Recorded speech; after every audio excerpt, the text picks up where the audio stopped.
Amigos, y ya en la parte final del programa vamos a hablar desde el aspecto jurídico de un tema que ha estado conmocionando a la sociedad en las redes sociales y en algunos medios de comunicación también a nivel nacional. Se trata del caso del actor Andrés Castillo, que tiene una denuncia por acoso.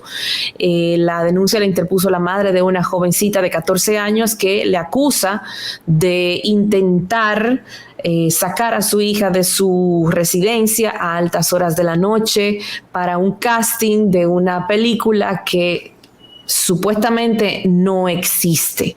La denuncia se puso hace unos 3 meses. La señora no ha recibido respuesta de las autoridades. Digamos que la sociedad dominicana, cuando conoce el caso, se conmociona ante las manipulaciones y manera de obrar de Andrés, un hombre de 34 años, sobre la voluntad de una jovencita de 14. Pero en esta parte vamos a hablar del aspecto jurídico y nos acompaña el doctor José Martínez Hoppelman, quien con nosotros abordará los escenarios jurídicos que pudiera atravesar Andrés Castillo en la denuncia en su contra por acoso. Bienvenido, nuestro querido Hoppelman. Qué placer recibirte. Alba, buenas tardes, Pinky.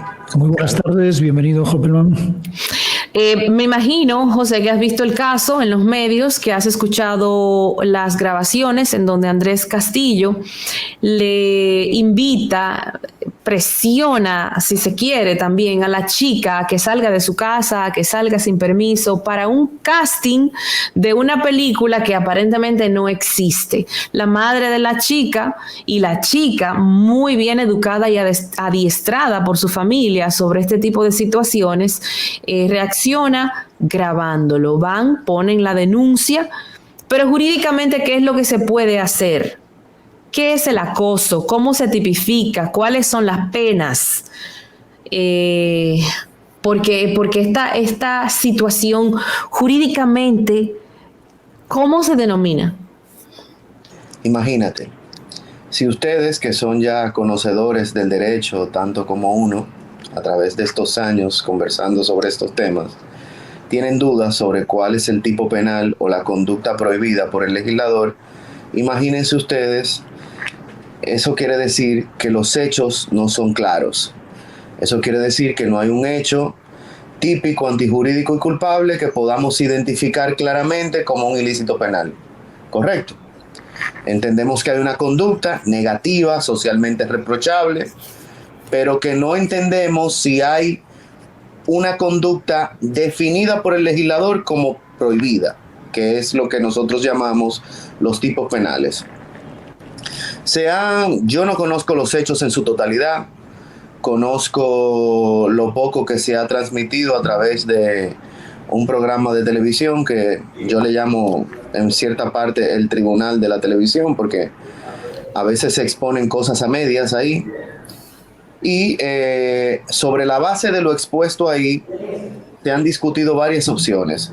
La primera, una tentativa de traslado ilícito de menor, que pareciera configurarse por el interés de que en contraposición del permiso de sus padres, la menor saliera de su lugar sin el consentimiento de estos. Y sola. Sin la compañía de ellos. Y hasta ahí, una conducta reprochable que no debe permitirse que suceda en la República Dominicana. Pero la pregunta es la siguiente: ¿constituye esa conducta, hasta lo que nosotros conocemos de los hechos, un tipo penal? La realidad es que no. Wow. Te voy a leer, Hoppelman, para complementar eso que acabas de decir. Esta mañana el abogado José Martínez Brito decía que en República Dominicana no existe tipificación ni para el bullying, ni para el acoso escolar, ni para el bullying callejero, es decir, cosas que te digan en la calle, que te molesten, que te ofendan, que te denigren. No hay tipificación para el acoso sexual que no sea con una relación directa de trabajo. Y a eso se le suma ahora, lo estoy viendo en mis redes porque lo subí y responde el profesor Eduardo Jorge Prats. Tiene razón José Martínez Brito. En virtud del principio de legalidad, los tipos penales son de interpretación restrictiva y no pueden ser aplicados por analogía un mala partem, que no conozco esa expresión, tú la aclararás.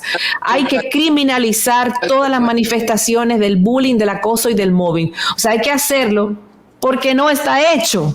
Ay, Correcto. Santo Padre. Pero mira, Alba, él te decía que no pudiéramos ni siquiera hablar de una tentativa de traslado ilícito, porque el traslado ilícito, como su nombre lo establece, establecido en el 354 del Código Penal, debe tener como finalidad que el objeto para el cual él está sustrayendo al menor de su entorno sea ilícito. Y esa intención, hasta este momento, por lo que hemos visto, es desconocida. Nosotros no sabemos si en realidad él quería plantearle otra cosa distinta, o quería matarla o violarla o todo eso cae en el área de la especulación. Correcto. Entonces, frente a esa realidad, yo ni siquiera pudiera hablar de una tentativa de traslado ilícito. Recuerden ustedes, para poner un ejemplo ilustrativo, que Marlene Martínez fue condenada a 5 años de cárcel en primera instancia. Esa condena de 5 años de cárcel venía dada en adición al ocultamiento de cadáver por un traslado ilícito de una menor. La Corte de Apelación de San Francisco de Macorís dijo: no podemos hablar de traslado ilícito del menor porque el fin del traslado en el momento no era un fin ilícito. Y yo decía, bueno, pero es que el fin era realizar una prueba de embarazo sin el consentimiento de los padres, y realizar pruebas de laboratorio a las personas debe haber una autorización expresa para ello, porque hay un principio que se llama no me tangere o no me toquéis, que no puede presumirse la voluntad de una persona, en este caso menor de edad, como en el caso de la especie. Y por esa razón, el tribunal entendió que no procedía el traslado ilícito del menor, porque el fin que debe perseguirse con el traslado tiene que ser un fin ilícito sancionado por las leyes penales. Y realizar una prueba a una persona no es un delito. Pudiera ser una actitud reprochable, incluso hasta generadora de daños y perjuicios, pero no un ilícito penal. ¿De qué se le pudiera acusar entonces a Andrés Castillo? Mira, yo escuché personas hablar de acoso, entiendo que no procede. Escuché hablar de tentativa de traslado ilícito, entiendo que no procede. Escuché hablar de un atentado sexual a través de la ley de crímenes y delitos de alta tecnología, y simplemente respiré cuando escuché eso, porque yo en lo que vi y en lo que he escuchado no he ni siquiera olfateado la palabra sexo. ¿O hay algo que indique una intención sexual de la... Pero entonces ahora yo te voy a hacer otra pregunta. ¿Cuál era la intención de él? Eso solamente lo sabe su mente. Y yo no puedo suponer lo que él pensaba. Yo tengo que probarlo. Te pongo el ejemplo del caso de la discusión. Hopperman, ¿qué hace una persona encaramada en una casa que no es suya encima de la verja? Con un pie de un lado y un pie del otro. Anda paseando, está sintiendo el aire fresco allá arriba. Ya eso es invasión de propiedad, porque la pared forma parte de la propiedad. Entonces, ¿Y cómo defendemos la integridad física de ella, que debe ser mucho más valiosa que una propiedad? Cuando hay una persona que mentalmente la está manipulando para que ella exceda los límites. Exigiéndole a los políticos que aprueben el código penal que se encuentra durmiendo el sueño eterno en las cámaras legislativas desde hace más de 20 años. Porque recuerden que el código penal que nosotros tenemos es muy viejo. La ley 2497 que nosotros tenemos de violencia contra la mujer es del año 2007, del año 1997, también ya es vieja. Entonces, en ese momento no se previeron estas cosas de las redes sociales. Entonces, que deben ser previstas porque a través, bueno, también se cometen ilícitos por ahí. Las prohibidas por el legislador están definidas en las leyes. Claro, y lo que no está prohibido está permitido. La ley, no hay lugar a un proceso penal. Como sociedad tenemos que entender eso, aunque no nos guste. Yo me quiero encontrar a ese muchacho y darle una pela, para hablarlo sinceramente, porque pienso en si tuviera una hija y yo saldría a buscarlo para darle una galleta, vulgarmente. Bueno.